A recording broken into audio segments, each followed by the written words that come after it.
세계에서 가장 화려하고 거대한 도시를 떠올려 보십시오.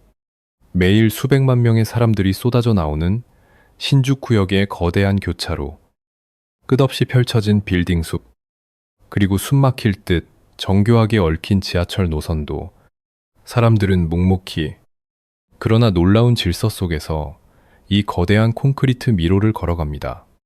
우리는 흔히 도쿄라는 이름의 이 거대한 심장부가 원래부터 축복받은 땅이었을 것이라고 짐작합니다.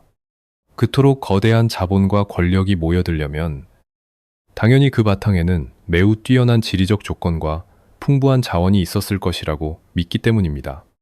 하지만 오늘 여러분과 함께 들여다볼 이 도시의 첫 페이지는 우리의 상식과는 완전히 다른 이야기를 하고 있습니다.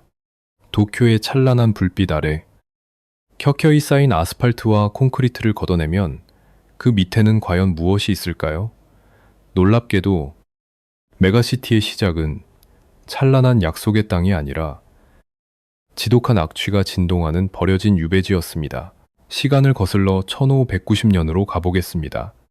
일본 역사상 매우 뛰어난 지략가이자 인내심이 강했던 인물로 평가받는 도쿠가와 이에야스는 당시 최고 권력자였던 도요토미 히데요시로부터 기묘한 명령을 받습니다. 자신이 대대로 다스리며 일구어 놓은 비옥한 영지를 모두 내놓고 낯선 변방으로 쫓겨나듯 이주하라는 것이었죠. 그가 향해야 했던 곳이 바로 간토, 지금의 도쿄 지역이었습니다. 당시의 간토는 오늘날 우리가 아는 그 화려하고 단단한 수도가 결코 아니었습니다. 바닷물이 내륙 깊숙이 들어와 질척거리는 염분 가득한 텁지대였고, 조금만 비가 내려도 하천이 범람해 땅이 흔적도 없이 사라지는 척박한 땅이었습니다. 농사를 짓기에도, 수만 명의 가신들을 먹여 살릴 도시를 세우기에도 대단히 열악한 조건이었죠. 이것은 단순한 영지 교환이 아니었습니다. 철저히 계산된 정치적 숙청이자 거대한 자연의 감옥에 잠재적 경쟁자를 가두어 버리려는 권력의 암투였습니다. 히데요시는 간토의 거친 자연과 열악한 환경이 이에야스의 군사력과 경제력을 서서히 말려 죽일 것이라고 판단했습니다. 정치적, 문화적 중심지였던 교토와 오사카에서 멀리 떨어진 티치대에서 이에야스는 지방의 촌뜨기 영주로 전락하여 잊혀진 존재로 쓰러져야 마땅했습니다. 한마디로 오늘날 세계 최대의 도시는 권력을 철저히 통제하고 억누르기 위해 고안된 험난한 형벌의 무대에서 출발한 것입니다. 여기서 우리는 역사와 지리가 빚어낸 첫 번째 거대한 역설과 마주하게 됩니다. 권력을 죽이기 위해 선택된 첨지대가 어떻게 훗날 모든 권력을 집어삼키는 블랙홀로 변모할 수 있었을까요? 이에야스는 좌절하거나 체념하는 대신 이 척박한 땅의 지형을 완전히 뜯어 고치기로 결심합니다. 바다를 메워 땅을 넓히고 멋대로 흐르던 강의 물길을 억지로 틀어막으며 인간의 힘으로 자연의 지도를 다시 그리기 시작한 것입니다. 산을 깎아 징을 채우고 수많은 희생을 감수하며 기초를 다졌습니다. 그것은 살아남기 위한 많이 처절한 발버둥이자 훗날 일본이라는 국가의 운명을 통째로 바꿔놓을 거대한 도박이었습니다. 대세 짠물을 걷어내고 억지로 땅을 다지며 세우니 위태로운 도시 위로 서서히 무서운 야망이 피어오르기 시작합니다. 도쿄, 아니 당시의 이름이었던 에도는 점차 살아남기 위한 생존의 요새에서 일본 전역을 통제하는 권력의 심장으로 진화할 준비를 하고 있었습니다. 하지만 그 과정은 결코 평화롭거나 자연스러운 발전이 아니었습니다. 태생적으로 비옥함도 지하자원도 부족한 이 인공의 땅이 거대해지기 위해서는 필연적으로 외부로부터 끊임없이 양분을 빨아들여야만 했기 때문입니다. 스스로 넉넉하게 생산할 수 없다면 외부의 자원을 이곳으로 집중하게 만들어야 했습니다. 그렇다면 이 척박한 뚝지대의 주인이 된 이에야스와 그의 후계자들은 어떻게 일본 전역의 힘있는 영주들을 이 뚝지대로 걸어오게 만들었을까요? 어떻게 그들의 막대한 부와 권력, 그리고 수많은 사람들을 이 좁고 위태로운 땅으로 고스란히 바치게 했을까요? 그 해답은 역사상 유래를 찾아보기 힘든 매우 정교하고 냉혹한 국가적 인질극에 숨어 있습니다. 지리적 한계를 정치적 폭력으로 덮어버린 그 서늘한 음모의 한가운데로 이제 발걸음을 옮겨보겠습니다. 끝없이 펼쳐진 톱지대를 메워 위태로운 기반을 다진 후 도쿠가와 막부가 마주한 다음 과제는 이 황량한 땅에 사람과 자본을 채워 넣는 일이었습니다. 비옥한 평야도, 천연자원도, 유리한 무역항도 없는 이곳이 저절로 발전할 리는 만무했습니다.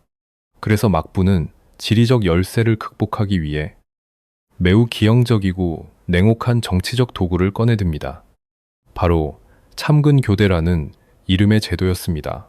이 제도는 겉으로는 각 지방의 다이묘, 즉 영주들이 막부에 충성을 바치기 위해 주기적으로 수도를 방문하게 만드는 의례적인 행차처럼 보였습니다. 하지만 그 본질은 영주들의 부인과 후계자들을 에도에 영구적으로 머물게 하는 국가적 규모의 거대한 인질극이었습니다. 이 제도가 에도라는 공간을 어떻게 바꾸어 놓았는지 상상해 보십시오. 일본 전역의 200명이 넘는 영주들은 자신의 권위를 과시하고 인질로 잡힌 가족을 부양하기 위해 에도에 화려하고 거대한 저택을 지어야만 했습니다. 영주가 에도에 머무는 기간에는 수천 명의 무사들이 그를 호위하며 이 도시로 쏟아져 들어왔습니다. 무사들이 모이자 그들이 먹고 입고 즐길 물자를 대기 위해 전국 각지의 상인들이 모여들었고 쉴 새 없이 저택을 짓고 보수하기 위해 수많은 목수와 장인들이 에도로 몰려들었습니다. 단지 권력을 통제하겠다는 막부의 차가운 의지가 순식간에 수십만 명의 인구를 한 공간에 억지로 구겨 넣는 결과를 낳은 것입니다. 이것은 대단히 잔혹하고도 효율적인 자원 수탈의 구조였습니다. 지방의 영주들은 막대한 비용을 들여 화려한 행차를 이끌고 에도와 자신의 영지를 오가야 했고 에도의 저택을 유지하느라 영지 수입의 대부분을 탕진했습니다. 지방에 돈이 쌓여 막부에 대항할 군사력을 키우는 것을 원천적으로 차단한 것입니다. 영주들의 뼈를 깎는 출혈 덕분에 에도는 지방의 부를 진공청소기처럼 빨아들이며 기형적인 번영을 누리기 시작했습니다. 18세기 초 에도의 인구는 100만 명을 돌파하며 당시 런던이나 파리를 뛰어넘는 세계 최대의 도시로 성장했습니다. 우리가 흔히 생각하는 상업과 교역이 발달하여 사람들이 자발적으로 모여든 자연스러운 번영의 결과가 아니었습니다. 에도의 번화한 거리는 사실 그 자체가 보이지 않는 철창이었고 세계 최대의 인구는 거대한 감옥을 유지하기 위해 동원된 부속품들에 불과했습니다. 도쿄의 심장부에 얽힌 이 첫 번째 진실은 우리에게 매우 중요한 지정학적 통찰을 던져줍니다. 거대 도시는 때로 자연의 축복이 아니라 중심부가 주변부를 철저히 착취하고 통제하려는 극단적인 정치적 공포의 산물이라는 사실입니다. 일본은 이때부터 이미 국가의 모든 자원을 한 곳으로 쥐어짜내어 거대한 통제센터를 구축하는 생존의 방식을 뼛속 깊이 체득하고 있었습니다. 하지만 수십만 채의 목조 가옥이 다닥다닥 붙어 있고 인구가 극도로 밀집된 이 거대한 인공도시는 치명적인 약점을 품고 있었습니다. 권력을 향한 맹목적인 집착은 좁은 공간에 나무와 종이로 만든 집들을 끝없이 겹쳐 올리게 만들었고 이는 곧 피할 수 없는 파멸의 불씨를 품고 사는 것과 같았습니다. 철저한 통제 아래 완성된 세계 최대의 목조, 메가시티 위로 지리와 자연이 가하는 가장 잔혹한 형벌이자 하늘에서 떨어지는 거대한 불길이 서서히 그 그림자를 들이우고 있었습니다. 권력을 유지하기 위해 나무와 종이로 겹겹이 쌓아 올린 이 거대한 인공의 도시는 그 태생부터 파멸을 잉태하고 있었습니다. 수십만 채의 가옥이 좁은 골목을 사이에 두고 위태롭게 밀집된 공간은 작은 불씨 하나에도 도시 전체가 잿더미로 변할 수 있는 거대한 화약고와 같았습니다. 그리고 인간의 맹목적인 탐욕이 만들어낸 이 아슬아슬한 무대 위로 마침내 지리와 역사가 번갈아가며 가장 잔혹한 형벌을 내리기 시작합니다. 그것은 단순히 도시가 부서지는 수준이 아니라 도쿄라는 공간 자체를 지도에서 지워버리려는 듯한 압도적인 파괴의 연속이었습니다. 1923년 9월 1일, 땅 밑에 웅크리고 있던 거대한 단층이 격렬하게 뒤틀리며 도쿄를 강타했습니다. 관동대 지진입니다. 점심을 짓기 위해 피워둔 수만 개의 화로가 일제히 넘어지면서 에도 시대부터 이어져 온 낡고 밀집된 시가지는 순식간에 거대한 불바다로 변했습니다. 불기둥이 회오리치며 산소를 빨아들이는 화염 토네이도가 발생했고, 피난길에 오른 수십만 명의 시민들이 도망칠 곳을 잃고 갇혀버렸습니다. 단 며칠 만에 10만 명이 넘는 사람들이 목숨을 잃었고, 도쿄의 절반 이상이 검은 재로 주저앉았습니다. 사람들은 이 저주받은 땅을 버리고 더 안전한 곳으로 수도를 옮겨야 한다고 입을 모았습니다. 하지만 권력을 쥔 자들의 생각은 달랐습니다. 그들은 수백 년 동안 피비린내 나는 통제와 착취로 완성한 이 중앙 집권의 거점을 포기할 수 없었습니다. 오히려 폐허 위에 다시 콘크리트를 붓고 강철을 심으며 더 크고 단단한 제국의 심장을 재건하려 했습니다. 그러나 도쿄의 시련은 여기서 끝나지 않았습니다. 대지진의 상흔을 채 지우기도 전인 1945년 3월의 어느 봄날 밤, 이번에는 땅이 아니라 하늘에서 파멸이 쏟아져 내렸습니다. 대규모 폭격기 편대가 도쿄 상공을 뒤덮었고 수백만 발이 넘는 소위탄을 비처럼 쏟아부었습니다. 지진 때의 교훈에도 불구하고 여전히 목조 건물이 즐비했던 도쿄는 또다시 섭씨 1000도가 넘는 화염의 지옥으로 변했습니다. 하룻밤 사이에 다시금 10만 명의 민간인이 숯덩이로 변했고 수백만 명이 집을 잃었습니다. 도쿄는 이제 도시의 기능을 완전히 상실한 뼈대조차 남지 않은 완벽한 무의 공간으로 돌아갔습니다. 지진과 전쟁, 단 20여 년 만에 두 번이나 완벽하게 지워진 도시. 이쯤 되면 이 땅은 인간이 살아서는 안 되는 저주받은 공간으로 역사에 기록되는 것이 합당해 보입니다. 하지만 여기서 우리는 역사의 가장 소름 돋는 역설을 목격하게 됩니다. 역설적이게도 이 철저하고도 완벽한 파괴는 낡은 에도를 현대적 메가시티로 탈바꿈시킨 잔인한 축복이었습니다. 구불구불하고 비효율적이었던 봉건 시대의 골목길과 기득권의 경계가 화염 속에서 모두 녹아내렸기 때문입니다. 백지장처럼 하얗게 타버린 그 넓은 평야 위에서 일본의 엘리트들은 마침내 자신들이 오랫동안 꿈꿔왔던 가장 효율적이고 통제하기 쉬운 도시의 청사진을 마음껏 펼칠 수 있게 되었습니다. 낡은 것을 부수기 위한 정치적 비용을 치를 필요조차 없었습니다. 불과 피가 모든 것을 깨끗하게 정화해 주었기 때문입니다. 결코 무너지지 않는 국가 권력을 향한 섬뜩한 집념이 재로 뒤덮인 황무지 위에 다시 뿌리를 내리기 시작했습니다. 두 번의 대파멸은 극심한 공포를 남겼지만 동시에 어떤 희생을 치르더라도 이 도시를 가장 거대하고 강력한 요새로 만들겠다는 결기를 불어넣었습니다. 검게 타버린 그 잔해 위에서 일본은 이전과는 전혀 다른 완전히 새로운 기계를 설계하기 시작합니다. 그것은 석탄이나 석유로 움직이는 단순한 기계가 아니라 수천만 명의 사람들을 쉴 새 없이 실어 나르며 그들의 생명력을 동력으로 삼아 팽창하는 거대한 괴물이었습니다.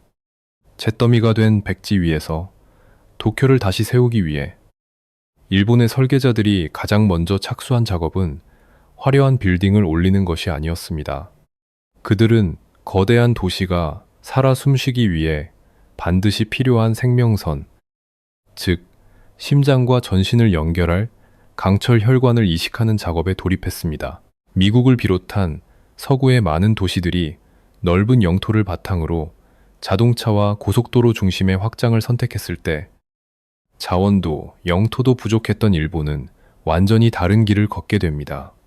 그것은 바로 철도망이라는 이름의 세계에서 가장 정교하고 폭력적인 핏줄을 까는 것이었습니다. 우리는 흔히 도쿄의 거미줄 같은 지하철과 전철망을 보며 일본의 뛰어난 기술력과 효율성을 칭송합니다. 단 1분의 오차도 없이 수백만 명을 실어 나르는 그 경이로운 정시성은 현대 도시가 이룩한 찬란한 성취처럼 보입니다. 하지만 지정학적 통제와 공간 권력의 관점에서 이 철도망을 다시 들여다보면 전혀 다른 진실이 수면 위로 떠오릅니다. 도쿄의 철도는 단순히 사람들을 편리하게 이동시키기 위한 교통수단이 아니었습니다. 그것은 중심부가 주변부의 노동력을 가장 효율적으로 빨아들이기 위해 뻗어낸 거대한 촉수였습니다. 도시가 팽창하면서 도쿄 중심부의 땅값은 평범한 사람들이 감히 상상할 수 없는 수준으로 치솟았습니다. 노동자들은 중심부에서 점점 더 멀리 떨어진 외곽으로 밀려날 수밖에 없었죠. 여기서 철도는 기막힌 마법을 부립니다. 물리적인 거리를 시간의 압축으로 지워버린 것입니다. 왕복 3시간, 4시간이 걸리는 먼 위성도시에 살더라도 철도라는 혈관에 몸을 싣기만 하면 아침 9시까지 정확하게 도쿄의 심장부로 배달될 수 있었습니다. 매일 아침 신주쿠, 시부야, 도쿄역 같은 거대한 환승역들은 마치 생명력을 쥐어짜는 거대한 펌프처럼 작동합니다. 수백만 명의 시민들이 쏟아져 들어와 빌딩 숲 곳곳으로 흩어져 하루 종일 노동력을 착취당합니다. 그리고 밤이 되면 에너지가 완전히 고갈된 이들을 다시 텅 빈 외곽의 침상 도시로 토해냅니다. 도쿄의 철도망은 사람들에게 이동의 자유를 준 것이 아닙니다. 거주 공간과 노동 공간을 극단적으로 분리시켜 도시 중심부에는 오직 자본과 권력의 핵심만을 남겨두고 불필요한 인간의 삶과 그로 인한 비용은 도시 밖으로 밀어내는 고도의 공간 통제 장치였던 것입니다. 승객들을 짐짝처럼 억지로 밀어넣는 영무원의 모습과 숨쉴 틈조차 없이 꽉 찬 만원 전철의 풍경은 이 도시가 인간을 어떻게 취급하는지를 보여주는 가장 적나라한 증거입니다. 사람들은 끔찍한 밀집도 속에서도 침묵을 지키며 기계의 부속품처럼 매일 아침 도쿄로 향합니다. 저항할 수 없는 거대한 시스템의 톱니바퀴가 된 것입니다. 완벽하게 통제된 시간표 안에서 인간의 피로와 스트레스는 철저히 무시된 채 오직 국가와 자본의 효율성만이 극대화되었습니다. 이렇게 강철로 된 혈관이 모두 연결되고 펌프가 맹렬하게 가동을 시작하자 도쿄는 비로소 인간의 생명력을 흡수하여 스스로 팽창하는 무시무시한 괴물로 완성되었습니다. 하지만 도쿄라는 거대한 심장이 뛰기 위해서는 간토 지역의 피만으로는 턱없이 부족했습니다. 냉전의 시대, 세계 무대에서 살아남아야 했던 일본은 이제 현대 경제사에서 가장 잔인하고 탐욕스러운 사냥을 시작할 준비를 마쳤습니다. 그것은 적국을 향한 총칼이 아니었습니다. 바로 일본이라는 국가 전체의 부와 젊음, 그리고 미래를 향해 촉수를 뻗는 핏줄을 나눈 지방 도시들을 향한 가혹한 수탈의 서막이었습니다. 전후의 잿더미에서 강철 혈관을 이식받고 되살아난 도쿄는 냉전이라는 새롭고 냉혹한 세계 질서 속에서 일본이 선택한 유일한 생존 무기였습니다. 패전의 수모를 딛고 하루빨리 서방 세계와 경쟁해야 했던 일본 정부는 한정된 국가 자원을 전국에 골고루 분배하는 여유롭고 공정한 방식을 철저히 배제했습니다. 대신 그들은 모든 자본과 인재, 그리고 기회를 오직 한 곳, 도쿄라는 거대한 심장부로 쏟아붓는 극단적인 불균형 성장 전략을 채택했습니다. 분산된 힘으로는 초강대국들의 틈바구니에서 살아남을 수 없다는 지정학적 공포가 수천만 명을 한 공간에 우겨넣는 무자비한 정책의 명분이 되었습니다. 이 시기부터 도쿄는 주변의 모든 것을 집어삼키는 거대한 블랙홀로 돌변합니다. 일본 전역에 네로라 하는 대기업 본사들이 앞다투어 도쿄 중심부로 모여들었고 핵심 정부 부처와 금융기관 그리고 최고 권위의 대학들이 끈끈한 권력 카르텔을 형성하며 이 도시의 심장부를 에워쌌습니다. 도쿄라는 테두리 밖으로 밀려난다는 것은 곧 국가의 부와 기회의 분배망에서 완전히 소외된다는 것을 의미했습니다. 살인적인 인구 밀도에도 불구하고 도쿄는 멈추지 않고 주변의 가나가와 사이타마, 지바 지역까지 야금야금 삼켜가며 하나의 끝없는 거대 수도권이라는 경계 없는 괴물로 팽창해 나갔습니다. 수많은 지방의 젊은이들이 고향의 들판과 공장을 뒤로 한 채 상행선 야간 열차에 몸을 실었습니다. 그들은 도쿄라는 기계를 돌리기 위해 끊임없이 주입되어야만 하는 가장 신선하고 값싼 연료였습니다. 우리는 흔히 1960년대부터 80년대까지 이어진 일본의 폭발적인 경제 성장을 가리켜 전후의 기적이라고 부릅니다. 도쿄의 스카이라인이 하루가 다르게 솟아오르고 신주쿠와 긴자의 밤거리는 화려한 네온 사인으로 불야성을 이루며 세계 2위의 경제 대국이라는 찬란한 타이틀을 거머쥐었기 때문입니다. 하지만 그 영광의 이면에는 너무나도 잔혹한 국가적 출혈이 숨겨져 있었습니다. 도쿄가 세계적인 메가시티로 군림하며 샴페인을 터뜨리는 동안 일본의 수많은 지방 도시와 농촌은 서서히 피가 말라가는 끔찍한 고통을 겪어야만 했습니다. 이것이 바로 도쿄의 성장에 감춰진 가장 뼈아픈 진실입니다.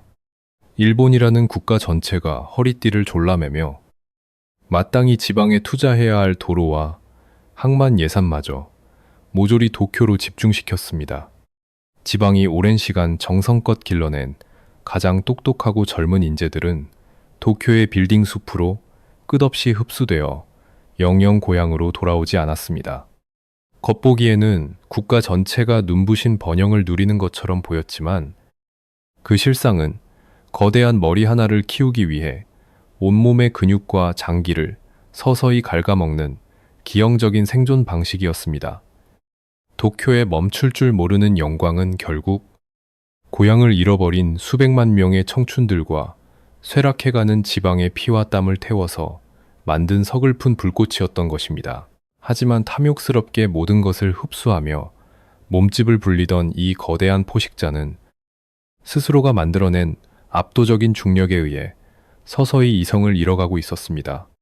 일본 전역의 막대한 자본과 수천만 명의 인구가 오직 도쿄라는 좁은 땅덩어리 하나에만 비정상적으로 집중되자 이 땅의 가격은 인간의 상식과 경제적 논리를 완전히 벗어난 기괴한 영역으로 폭주하기 시작합니다.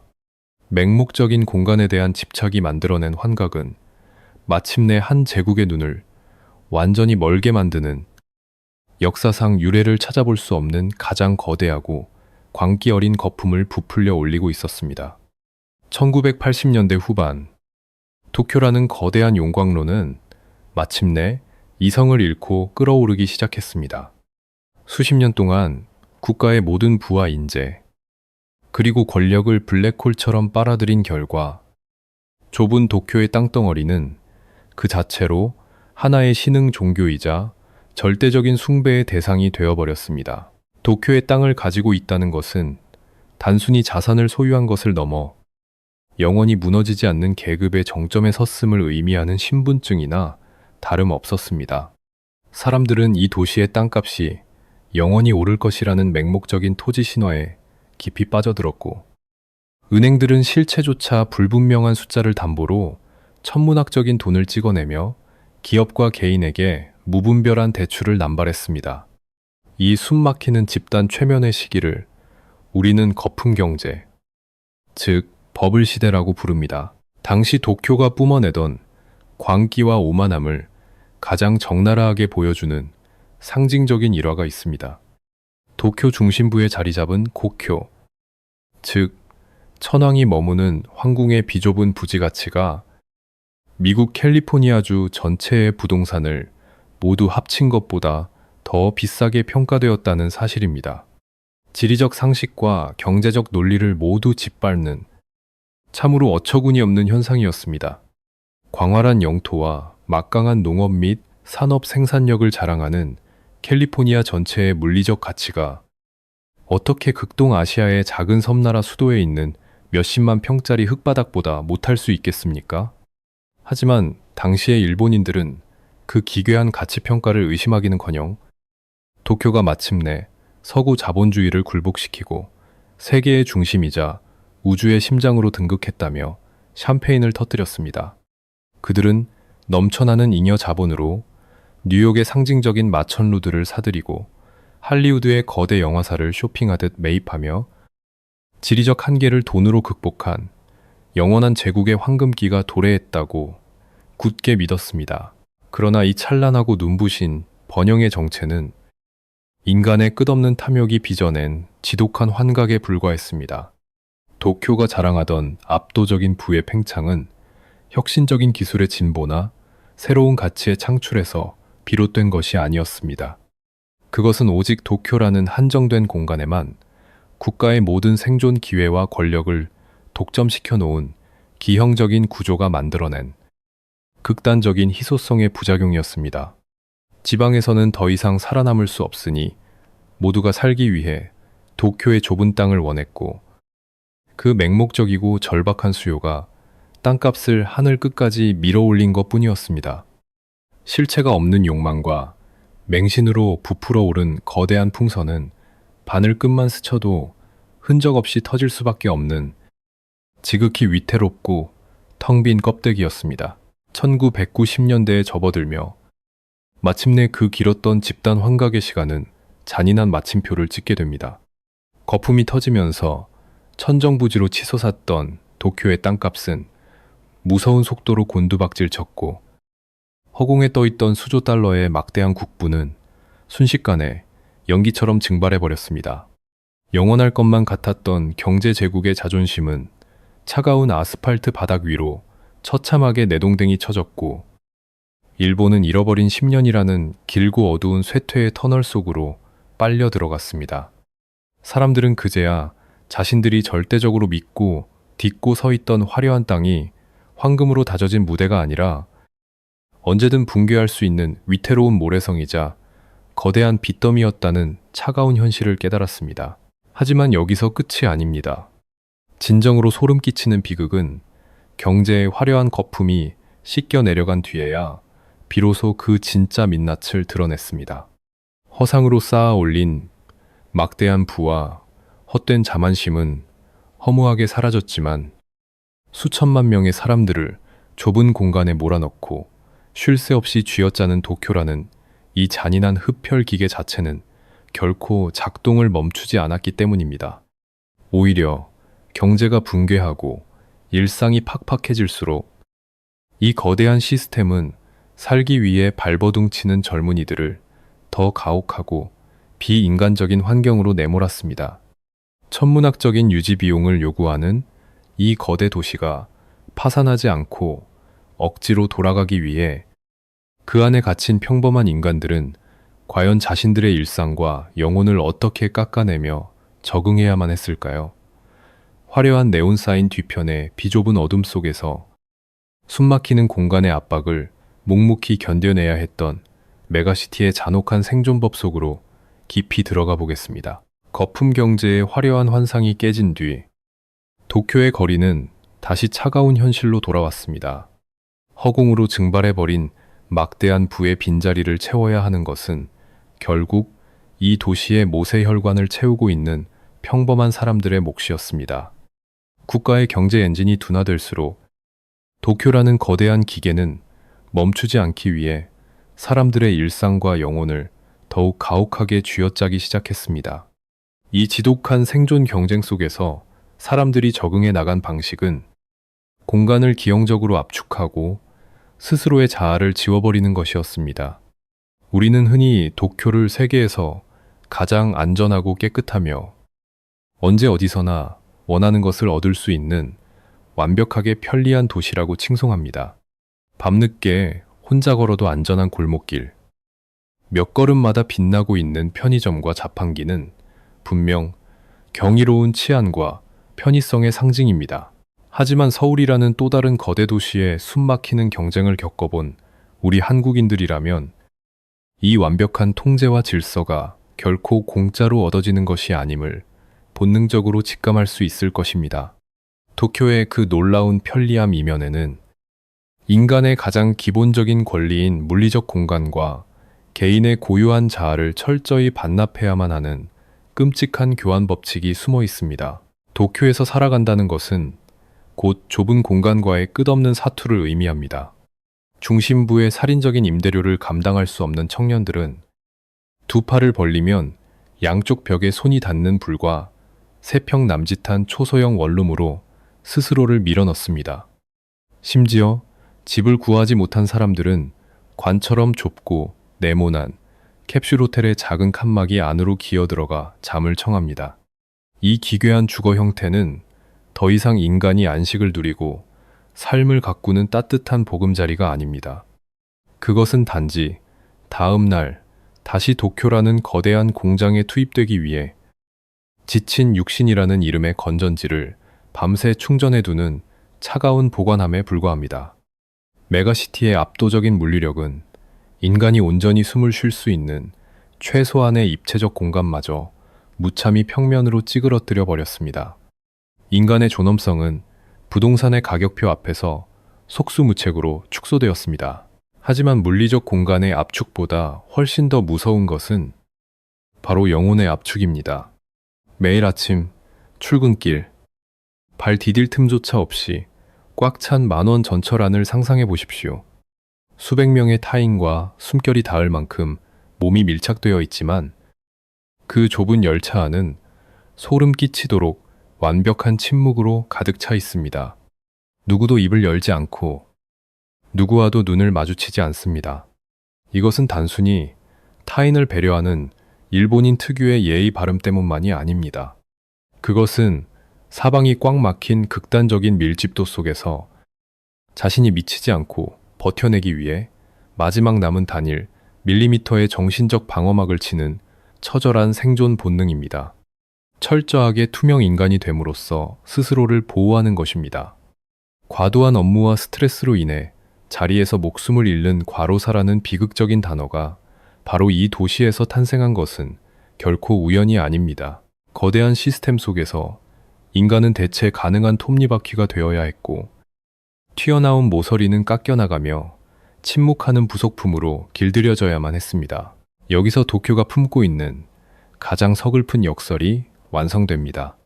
세계에서 가장 거대하고 안전하며 편리한 이 메가시티는 역설적으로 개인을 가장 철저하게 고립시키고 외롭게 만드는 거대한 사막과도 같습니다. 범죄로부터는 완벽하게 안전할지 모르지만 깊은 고독과 소외감 앞에서는 무방비 상태로 벌거벗겨진 채 방치됩니다. 3,800만 명이라는 경이로운 숫자의 군중 속에 둘러싸여 있으면서도 사람들은 철저히 혼자서 무거운 짐을 견뎌내야 합니다. 이 도시는 생존에 필요한 모든 물질적 편의를 제공하지만 정작 한 명의 고유한 인간으로서 억눌린 감정을 토해내고 위로를 받을 수 있는 단 한 뼘의 마음의 공간은 끝내 허락하지 않았습니다. 거대한 도시가 완벽하게 돌아가기 위해서는 아이러니하게도 그 안에 인간성이 소거되어야만 했던 것입니다. 도쿄의 찬란한 네온사인 뒤편에는 이토록 뼈아픈 고독과 숨막히는 압박감이 무겁게 짓누르고 있습니다. 그런데 대체 왜? 일본의 수많은 젊은이들은 이 지독한 외로움과 영혼의 착취를 뻔히 알면서도 매년 봄이 되면 무거운 짐을 꾸려 도쿄를 향하는 편도 열차 티켓을 끊는 것일까요? 한평 남짓한 좁은 방구석에서 서서히 메말라갈 것을 알면서도 그들을 이 숨막히는 블랙홀 속으로 기어코 뛰어들게 만드는 그 거역할 수 없는 무서운 힘의 정체는 과연 무엇일까요? 숨막히는 고독과 착취의 굴레 속으로 일본의 수많은 젊은이들이 스스로 걸어 들어가는 이유. 그것은 도쿄가 뿜어내는 화려한 매력에 눈이 멀어서가 아닙니다. 너무나도 잔혹하게 들리겠지만 그들에게는 다른 선택지가 전혀 남아있지 않기 때문입니다. 도쿄가 수십 년에 걸쳐 국가의 모든 자원과 기회를 독점한 결과 그 밖의 지역에서는 더 이상 미래를 꿈꿀 수 있는 토양 자체가 완전히 메말라 버렸습니다. 도쿄가 스스로 찬란한 빛을 내기 위해 선택한 생존 방식은 주변의 빛을 모조리 흡수해버리는 것이었고, 그 결과 일본의 나머지 절반은 칠흑 같은 쇠퇴의 도시로 가라앉고 말았습니다. 지금 도쿄의 화려한 도심을 벗어나 일본의 지방 도시나 깊은 농촌으로 향하는 기차를 타보면 세계 최고 수준의 경제 대국이라는 타이틀이 무색할 만큼 충격적이고 서늘한 풍경과 마주하게 됩니다. 마을의 심장 역할을 하던 학교들은 아이들의 웃음소리가 끊긴 지 오래되어 흉물스럽게 방치되어 있고, 한때 활기찼던 번화가의 상점들은 굳게 셔터를 내린 채 녹슬어가고 있습니다.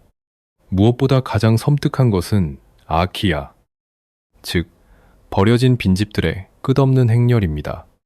주인이 떠나고 지붕이 무너져 내리는 빈집들이 마치 전염병처럼 마을 전체를 빠르게 집어삼키고 있습니다. 현재 일본 전역에 방치된 빈집의 수는 무려 900만 채에 육박합니다. 이것은 단순한 부동산 문제가 아니라 하나의 거대한 국가가 서서히 썩어들어가는 병리학적 징후를 가장 노골적으로 보여주는 절망적인 지표입니다. 지방의 붕괴는 인구 구조의 변화가 만들어낸 자연스러운 결과가 결코 아닙니다. 그것은 철저하게 도쿄라는 거대한 포식자가 의도적으로 빚어낸 구조적이고 지독한 수탈의 결과입니다. 좋은 대학에 진학하여 지식을 쌓고 번듯한 직장에 취직하여 자립을 이루며 남들처럼 평범한 문화생활을 누리기 위해 일본의 청년들은 반드시 도쿄라는 좁고 험난한 문을 통과해야만 합니다. 지방에는 그들의 미래를 품어줄 양질의 일자리도 새로운 산업을 일으킬 혁신의 자본도 남아있지 않습니다. 결국 고향 땅에서 자라난 가장 젊고 똑똑한 뇌와 튼튼한 노동력은 마치 세금을 바치듯 끊임없이 상행선 열차에 실려 도쿄라는 거대한 공장으로 공급됩니다. 청년들이 빠져나간 지방은 세수가 급감하여 도로와 병원 같은 최소한의 인프라조차 유지하지 못하게 되고, 이는 다시 남은 노약자들마저 고향을 등지게 만드는 죽음의 나선형으로 이어집니다. 여기서 우리는 도쿄의 압도적인 위용 뒤에 숨겨진 가장 소름 끼치는 진실이자 지독한 역설과 마주하게 됩니다.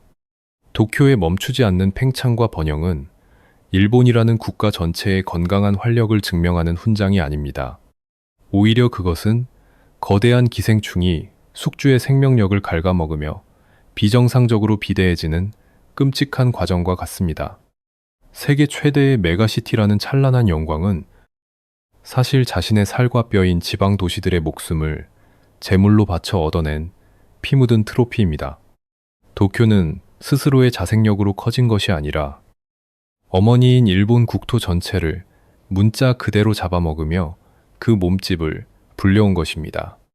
지방의 피를 끊임없이 수혈받지 않고서는 단 하루도 그 거대한 체제를 유지할 수 없는 지독하게 기형적이고 탐욕스러운 뱀파이어가 바로 도쿄의 진짜 얼굴입니다. 일본 정부도 이 끔찍한 국가적 출혈을 막기 위해 지방창생이라는 이름 아래 천문학적인 예산을 쏟아부었지만 이미 100년 넘게 굳어진 거대한 권력의 중력을 거스르기에는 역부족이었습니다.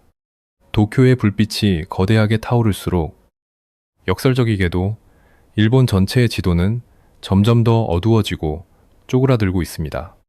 결국 가장 크고 화려하게 완성된 제국의 심장은 그 제국 전체를 서서히 죽음으로 몰아넣는 가장 치명적인 독약이었던 셈입니다.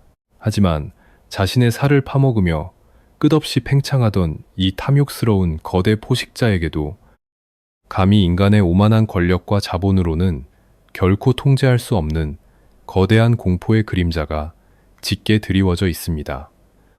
그것은 경제 위기도 인구 절벽도 아닙니다. 수백 년 전 버려진 딥지대 위에 처음 기둥을 세웠을 때부터 단 하루도 이 도시를 떠난 적 없는 가장 원초적이고 압도적인 지리적 저주입니다. 세계에서 가장 정교하고 단단한 이 도시의 발밑, 캄캄한 땅속 30km 아래에서 서서히 숨을 고르며 분노를 키워가고 있는 대자연의 시한폭탄. 이제 도쿄가 그토록 필사적으로 외면하고 싶어하는 그 끔찍한 심연의 공포 속으로 들어가 보겠습니다. 지방의 피를 빨아들이며 비대해진 도쿄는 겉보기에는 완벽한 난공불락의 요새처럼 보입니다. 하늘을 찌르는 마천루들은 규모 진도 9의 강진에도 견디도록 치밀하게 설계되었고, 거미줄처럼 얽힌 첨단 재난 경보 시스템은 단 1초의 오차도 허용하지 않습니다. 하지만 이 눈부신 콘크리트 정글의 화려함과 철통 같은 방어력은 대자연이 잠시 허락한 아주 짧고 불안한 휴전 상태에 불과합니다. 수백 년 전에도 시대의 질척이는 옌지대를 억지로 메웠을 때부터 단 한 번도 이 도시를 떠나지 않은 원초적인 저주, 바로 지진과 해일의 공포가 그 밑바닥에 여전히 도사리고 있기 때문입니다. 세계에서 가장 많은 자본과 권력, 그리고 수천만 명의 인구가 집중된 이 거대한 메가시티는 소름 돋게도 지구상에서 가장 활발하게 요동치는 4개의 지각판이 정면으로 충돌하는 불의 고리 한가운데에 아슬아슬하게 세워져 있습니다. 일본 정부의 가장 깊은 시름이자 도쿄 시민들의 무의식 속에 무겁게 자리 잡은 궁극의 공포는 바로 난카이 해구 대지진과 수도지카 지진입니다. 지진학자들은 30년 안에 도쿄의 심장부 아래에서 지각판이 끊어질 확률을 70% 이상으로 경고하며 끊임없이 적색 경보를 울리고 있습니다. 만약 1923년의 관동대 지진과 같은 규모의 재앙이 지금의 도쿄를 다시 강타한다면 어떻게 될까요? 그것은 단순한 국가 기능의 마비를 넘어 전 세계 금융과 경제 시스템에 치명적인 연쇄 붕괴를 일으킬 수 있는 글로벌 규모의 대재앙이 될 것입니다. 일본은 자신들의 모든 생존 자본과 미래를 지구상에서 가장 위험한 단층선 위에 전부 걸어버린 셈입니다.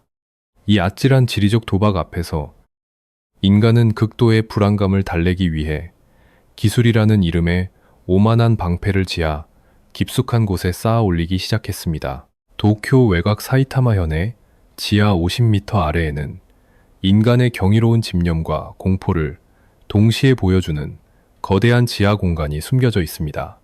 바로 수도권 외곽 방수로, 이른바 지하 신전이라 불리는 압도적인 구조물입니다. 아파트 10층 높이에 달하는 육중한 콘크리트 기둥 59개가 떠받치고 있는 이 거대한 공간은 폭우나 태풍이 발생했을 때 도쿄가 물에 잠기는 것을 막기 위해 엄청난 양의 빗물을 가두었다가 강으로 배출하는 세계 최대 규모의 지하 배수 시스템입니다. 도쿄를 삼키려는 맹렬한 대자연의 분노를 지하 깊은 곳에 가두어 버리겠다는 처절한 저항의 상징입니다. 이 웅장한 지하 벙커를 걷다 보면 자연스레 인간의 기술력에 경외감이 밀려오지만 동시에 등줄기를 타고 흐르는 묘한 서늘함도 느껴집니다. 그 서늘함은 자연에 순응하는 법을 완전히 잊은 채 오직 막대한 자본과 콘크리트만으로 대자연의 분노를 완벽하게 통제할 수 있다고 맹신하는 거대 도시의 오만함과 절박함이 뒤섞여 있기 때문입니다. 이것이 도쿄가 품고 있는 또 다른 기괴한 역설입니다. 세계에서 가장 치안이 좋고 치밀하게 설계된 안전한 도시는 사실 지구상에서 가장 얇고 깨지기 쉬운 지각의 유리판 위에서 위험천만한 칼춤을 추고 있는 것과 같습니다. 하늘 높은 줄 모르고 끝없이 뻗어 올라가는 자본과 욕망의 탑을 지키기 위해 그 밑바닥 지하 50m 아래에 거대한 콘크리트 요새를 파내야만 하는 모순적인 이중생활. 그들은 지각판이 뒤틀리는 거대한 자연의 섭리를 근본적으로 막을 수 없다는 패배감을 결코 인정하지 않으려 합니다. 그저 끊임없이 땅을 파고 강철을 박아 넣으며 대자연을 향해 오만하고도 슬픈 침묵의 시위를 벌이고 있을 뿐입니다. 그러나 거대한 지하신전이 수천만 톤의 홍수를 막아내고 최첨단 내진 설계가 땅의 요동을 기적적으로 견뎌낸다 하더라도 정작 도쿄를 영원히 붕괴시킬 진짜 시한폭탄은 결코 땅속 단층선에서 터지지 않을 것입니다. 그것은 지진파나 쓰나미보다 훨씬 더 고요하게, 하지만 그 어떤 자연재해보다 훨씬 더 치명적으로 이 거대한 괴물의 숨통을 천천히 조여오고 있습니다. 압도적인 대자연의 재앙 앞에서도 살아남기 위해 악착같이 발버둥치던 도쿄는 이제 자신들이 그토록 완벽하게 통제하고 착취해 왔다고 믿었던 바로 그 시스템 내부에서 조용히 허물어질 위기에 처해 있습니다. 화려한 네온사인 불빛 아래 세계 최대의 도시의 소리 없이 멸망의 못을 받고 있는 그 고요하고도 끔찍한 진실의 정체는 대체 무엇일까요? 자연의 대재앙 앞에서도 오만한 콘크리트 방패를 세우며 끝없이 팽창하던 거대 도시 도쿄. 두 번의 파멸적인 파괴를 딛고 부활하며 그 어떤 외부의 충격도 견뎌낼 수 있다고 믿었던 이 무적의 요새를 무너뜨리고 있는 것은 놀랍게도 어떠한 물리적인 폭력도 아닙니다. 그것은 바로 가장 고요하고 은밀하게 진행되고 있는 생물학적인 파업, 즉 도쿄라는 거대한 기계의 부속품으로 살아가던 사람들이 스스로 출산을 포기하고 재생산을 멈춰버린 현상입니다. 우리는 지금 수백 년에 걸친 도쿄의 맹목적인 팽창이 마주한 가장 치명적이고도 서글픈 결말을 목격하고 있습니다. 수백 년 동안 도쿄는 오직 팽창만을 전제로 설계되고 유지되어 왔습니다. 업지대를 메워 길을 내고 철도를 깔고 고층 빌딩을 올릴 수 있었던 유일한 동력은 매년 끊임없이 지방에서 공급되는 싱싱하고 젊은 피였습니다. 하지만 앞서 살펴보았듯 도쿄가 생존을 위해 지방을 너무 철저하게 착취한 나머지 이제 더 이상 수혈받을 젊은 피 자체가 고갈되어 버렸습니다. 밖에서 들어오는 인구가 줄어든다면 도쿄 내부에서 스스로 인구를 만들어내야 하지만 이 숨 막히는 메가시티는 애초에 새로운 생명을 품어낼 여유 공간을 허락하지 않게 설계되었습니다. 세평 남짓한 비좁은 원룸, 살인적인 물가, 톱니바퀴처럼 소모되는 극도의 피로 속에서 청년들에게 아이를 낳아 기른다는 것은 축복이 아니라 생존을 위협하는 사치이자 공포가 되어버렸습니다. 이것이 도쿄가 마주한 그 어떤 지진이나 전쟁보다도 두려운 궁극의 역설이자 형벌입니다. 국가를 부강하게 만들고 세계 제1의 도시를 건설하기 위해 인간의 공간과 시간, 그리고 영혼까지 극단적으로 압축하고 쥐어짠 결과가 결국에는 인간이라는 종의 재생산 자체를 거부하게 만드는 생물학적 자살로 이어졌다는 사실입니다. 천문학적인 돈을 쏟아붓는 최첨단 내진 설계도, 거대한 지하 방수 시설도 텅 빈 요람과 늙어가는 도시의 적막함 앞에서는 아무런 소용이 없습니다. 영원히 팽창할 줄만 알았던 세계 최대의 도시는 역사상 처음으로 자연적인 인구 감소의 절벽 앞에 섰으며 이제는 축소하는 법을 전혀 모른 채 자신의 엄청난 무게를 이기지 못하고 서서히 안으로 허물어질 위기에 처한 것입니다. 거대한 건축물들은 뼈대처럼 남고 한때 젊은이들로 북적이던 외곽의 신도시들은 노인들만이 배회하는 유령 도시로 변해가고 있습니다. 도쿄의 이 뼈아픈 역사는 단순히 바다 건너 섬나라의 특수한 사정이 아닙니다. 수백 년 전 nep지대에서 출발해 제국의 심장이 되기까지 도쿄가 걸어온 탐욕과 착취의 궤적은 오늘날 서울을 비롯한 아시아의 수많은 거대 도시들이 소름 끼치도록 똑같이 밟아가고 있는 발자국이기도 합니다. 모든 것을 한 곳으로 끌어모아 만든 눈부신 번영과 그 뒤에 숨겨진 서늘한 착취의 구조는 지금 우리가 살고 있는 이 도시의 뼈대와 너무나도 닮아 있습니다. 성공과 생존을 위해 모든 청년들이 수도로 몰려들고 결국 그 안에서 지친 영혼들이 다시 재생산을 포기하는 이 기괴한 순환고리. 도쿄는 우리의 미래를 미리 보여주는 거대한 거울이자 맹목적인 성장과 집중이라는 명목 아래 우리가 인간으로서 가장 중요한 무엇을 희생하고 있는지를 묻는 가장 날카로운 경고장입니다. 이제 다시 이야기의 처음, 그 거대한 스펙터클의 현장으로 돌아가 보겠습니다. 도쿄의 한복판, 신주쿠와 시부야의 거대한 교차로에는 오늘도 어김없이 수백만 명의 사람들이 쏟아져 나와 묵묵히 발걸음을 옮기고 있습니다. 하늘을 가리는 빌딩 숲은 변함없이 화려하게 빛나고 거미줄처럼 얽힌 지하철은 단 1분의 오차도 없이 쉴 새 없이 사람들을 실어 나릅니다. 겉보기에는 아무런 문제 없이 완벽하게 돌아가는 이 압도적인 장관 속에서 화려한 불빛 아래 감춰진 텅 빈 콘크리트의 심장 박동 소리에 가만히 귀를 기울여 보십시오. 지금 여러분의 눈앞에 펼쳐진 저 거대한 메가시티와 끝없는 군중의 물결은 인간의 지혜와 통제력이 만들어낸 문명의 가장 눈부시고 찬란한 정점일까요?